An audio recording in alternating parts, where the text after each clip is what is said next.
Hey guys, Ryan Dossey, and in today's video, we're going to talk about the beginning of the death of pay-per-lead providers. If you're in real estate or the home services space, it's getting ready to change dramatically with a new FCC ruling that takes effect January of 2025. Let's talk about it.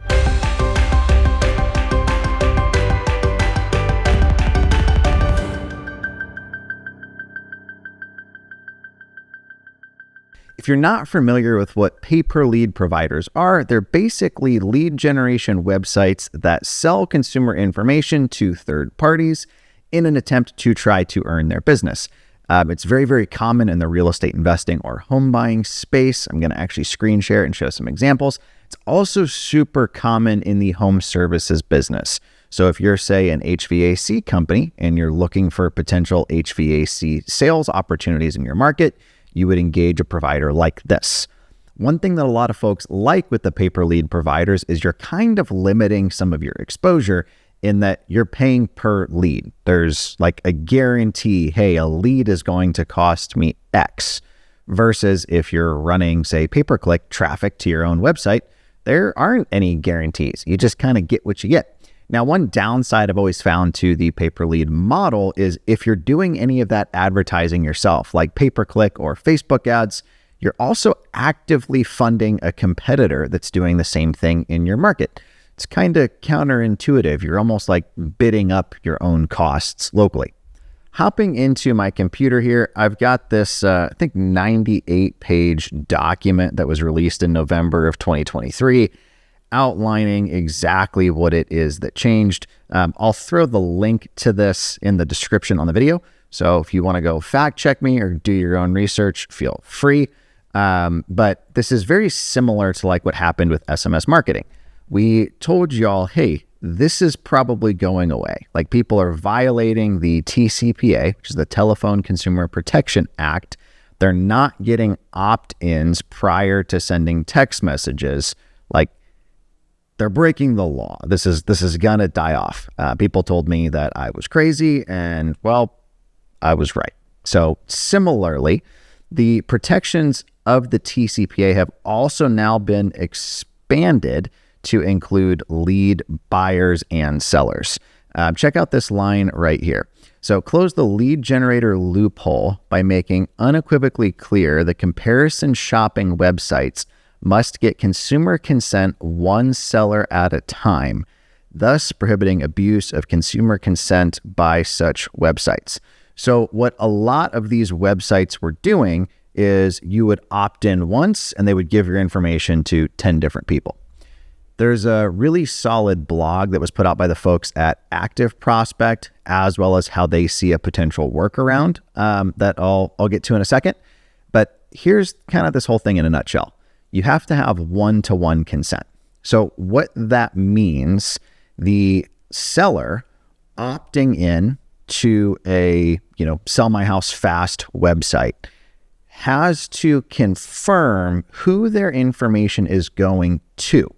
And that can't be pre-checked, and it has to be clear what they're legally agreeing to. The second thing is that disclosure. It has to be super clear that they're going to get calls, they're going to get texts, they're going to get emails. Kind of what started this whole thing was a website in the employment space where people could enter their information to see local companies that were hiring, and they were then selling the data to all kinds of other industries, niches. I mean, it was like basically just spam. The consequences of that, though, are now things like this. They're also clarifying that the DNC list applies to text messages as well. This takes effect like January 24th, I believe, 2025. So a couple other things that this is going to require. This FCC ruling puts the burden of proof on you as the lead buyer that seller gave express consent for you to contact them. The FCC's announcement on this was that they believe it's going to create an entire slew of new lawsuits. A couple other things they predict, which I think makes a ton of sense. Naturally, the amount of leads is going to go down. Quality should go up, though. If I know I'm requesting a cash offer from this company and then that's who's reaching out, like that's a pretty clear handoff, but that means costs are also going to go up. So this active prospect tool, what they recommend is effectively having a website that's like shop the HVAC companies or the home buyers in your market, give them a list of like offers or contact information. They pick who they would like to do business with, and then that information gets submitted when they submit it to those providers. It's a lot more steps and more involved than kind of the typical pay-per-lead method. One of the most common in the space right now is probably need to sell my house fast. So they advertise themselves as America's most trusted home buyers.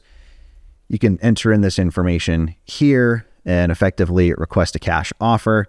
You'll notice right now, like this isn't super clear that your information isn't going to them, that they're going to go and sell it to other people. So this would be non-compliant starting January 2025.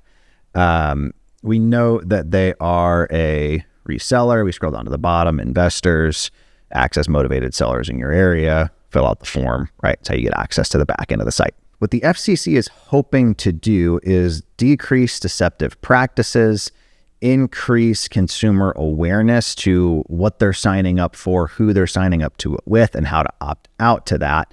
And quite frankly, a lot of the ways that this is currently getting done, it is a bit deceptive. You think you're reaching out to company X and then they're selling your information to somebody else.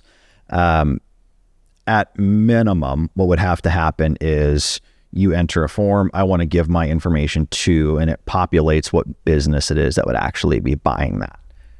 Is that going to decrease conversion rate on those forms? If it's not like a comparison shopping sort of a website, yeah, I really think so. This is going to pretty dramatically change how a lot of major companies are doing business, including things like Angie's List or Home Advisor or even Zillow, right? It'll no longer be the connect me with an agent in my market. It'll be which agent, which ones do you want to talk to, right? So there's going to be a lot of overhaul that happens on these websites. And I think there's going to be a pretty dramatic shakeup in the space. My overall thought is it's going to drive costs. I don't know how much they're going to increase, and I don't know if that makes this channel no longer viable, but I think we'll know pretty quickly in 2025. If I'm a business owner currently relying on another party to generate my leads, my response to these kinds of pivots would be, I probably need to learn how to do my own lead generation. I probably need to learn how to make my own phone ring and how to generate traffic to my website or opt-ins to my CRM. Like, I need to be able to control that lead flow and opportunity, especially if platforms like what we're looking at are going to become a lot more cost prohibitive. I've personally always been a big fan of being able to control your own lead flow. After all, if you're in business, you probably have goals and reasons and a big why that you want to accomplish locally. And I think your business is too important to place it in the hands of like, well, I hope somebody else brings me opportunity this month. You need to be able to generate the opportunities that you need in order to hit your goals. At the end of the day, I don't think most business owners like their costs going up or increased regulation, but I do think this is a good thing for consumers. If I'm filling out a form, I should know where that information's going and what's going to be done with it. Thank you for taking the time to watch today's video. Again, my name is Ryan Dossey. If you haven't already, be sure to like and subscribe. I'll talk to you guys next time.